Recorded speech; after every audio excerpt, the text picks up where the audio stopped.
So nothing else was done as far as them talking to Miss Johnny about acceptance of responsibility? The only thing Miss Johnny said, they called and asked her for her updated address, and that was it. Okay. That sounds like an intense hearing. Based on what you've described, it seems like the defendant is having difficulty accepting responsibility for her actions, which could potentially impact her plea deal. It's interesting how different people process accountability in such high-pressure situations.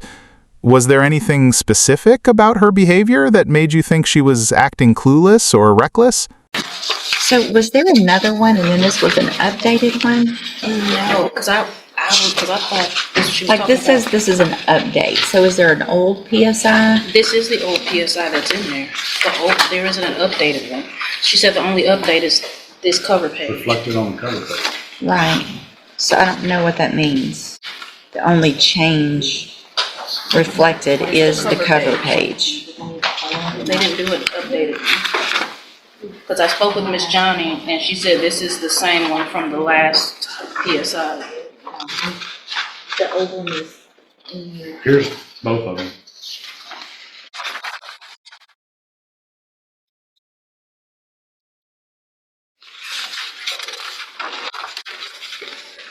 I guess I don't understand why we got two.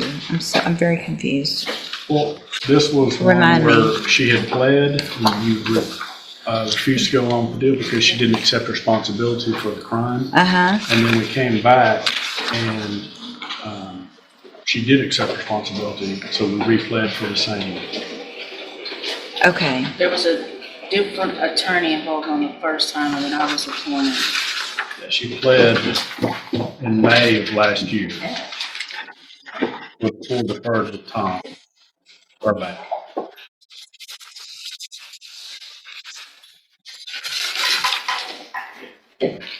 So nothing else was done as far as them talking to Miss Johnny about acceptance of responsibility? The only thing Miss Johnny said, they called and asked her for her updated address, and that was it.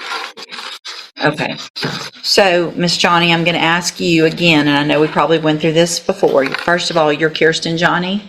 Yes.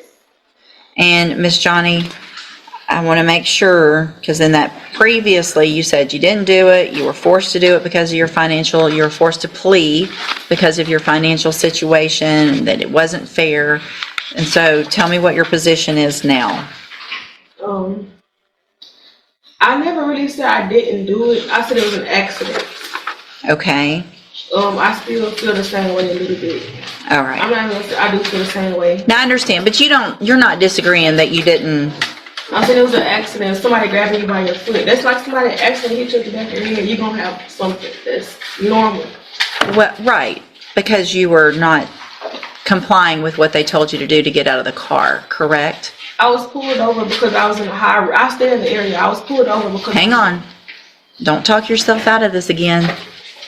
Because if you want to talk yourself out of it, we'll put it on the trial docket and we'll get it done in a few weeks and let a jury decide.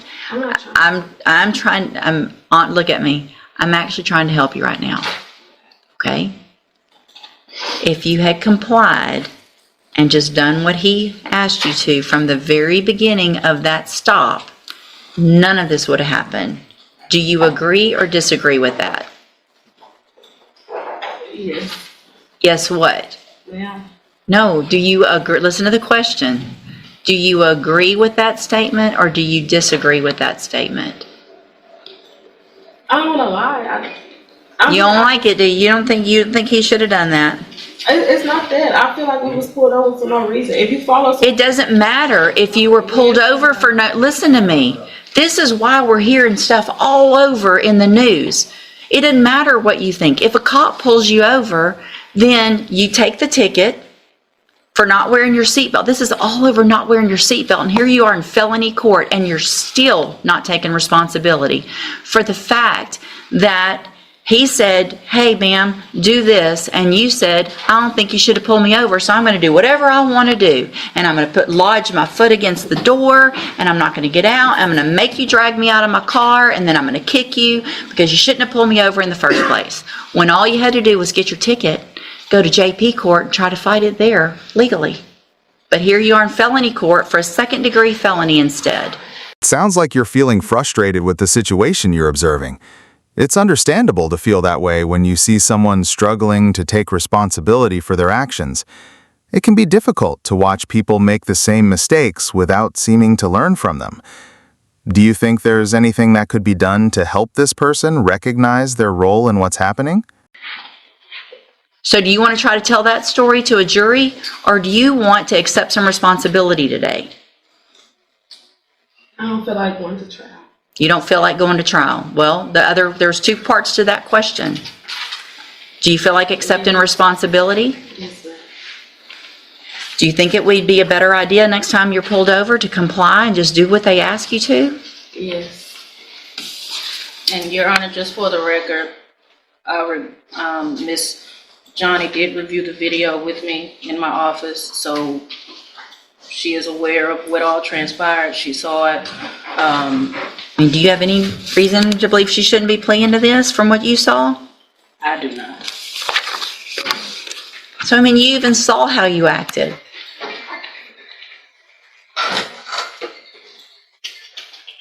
I understand. It's probably a good idea. All right.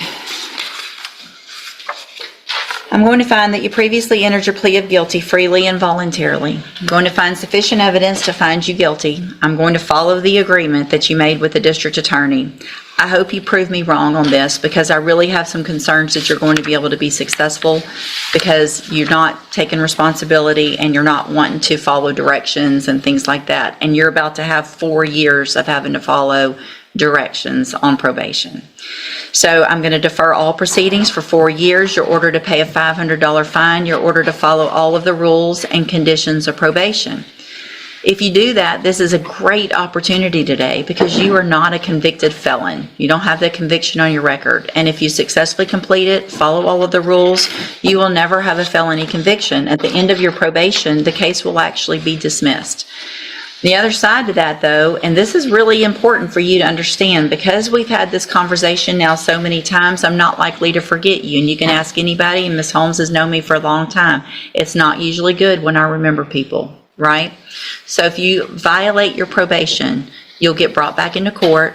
You could be found guilty, which means you become a convicted felon, and I can sentence you to prison anywhere in the range of punishment, which is up to 20 years in prison for this. You understand?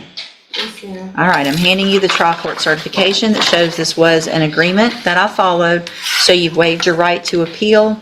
You need to have a seat here in the courtroom. Probation will go over your paperwork as soon as they're ready. Okay, you said that I'm not considered a conviction felon, but I was told that even though you say that, it's still going to be on my record. So the arrest is on your record. The arrest will always be on your record. But so if you're asked a question on filling out an application for a job or something, if it says, have you been convicted of a felony? The answer is no. But if it says, have you ever been charged with a felony, or are you on probation for a felony, you are going to have to say yes to that. But the conviction part is still better than nothing, not having that conviction, right? Yes. Okay, have a seat in the courtroom. Watch for probation to call you up. It sounds like you're seeing a common pattern where people find it difficult to admit mistakes, often causing more problems than necessary. That resistance to accountability can come from various places, including a fear of looking weak or damaging their self-image. The idea of probation as a second chance, which is often not taken advantage of, also highlights the difference in how people value these opportunities. Whether this particular person learns from their mistakes or continues the cycle depends on their own personal growth and willingness to change. Do you have a specific situation in mind when you mention this?